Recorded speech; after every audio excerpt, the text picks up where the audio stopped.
হ্যাঁ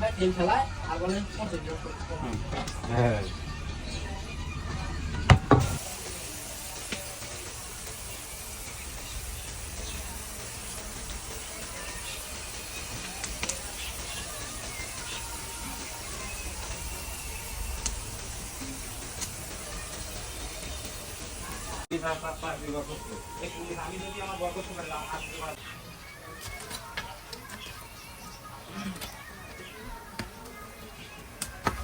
টাকা থাকলে সব কিছু হয়ে যাবে ভাই, ক্ষমতাটা আলাদা জিনিস। দলের ক্ষমতা না থাকলে ভালো।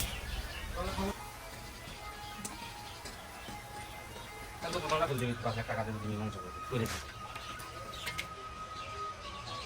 5 লাখ টাকা মানে আরে মানবে না কেন? ওদের 7 লাখ টাকা দিলে 5 লাখ টাকা কম না বলো, এরকম দেখা যায়। কিন্তু দিলি তো সে দোকানটা খুলতে পারবে।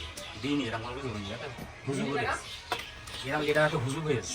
কারণ ওরকম টাকা দিলে দোকান করতো না, কিছু বলতো যে টাকা পেয়ে গেছি, এই ঘর দোকান কর।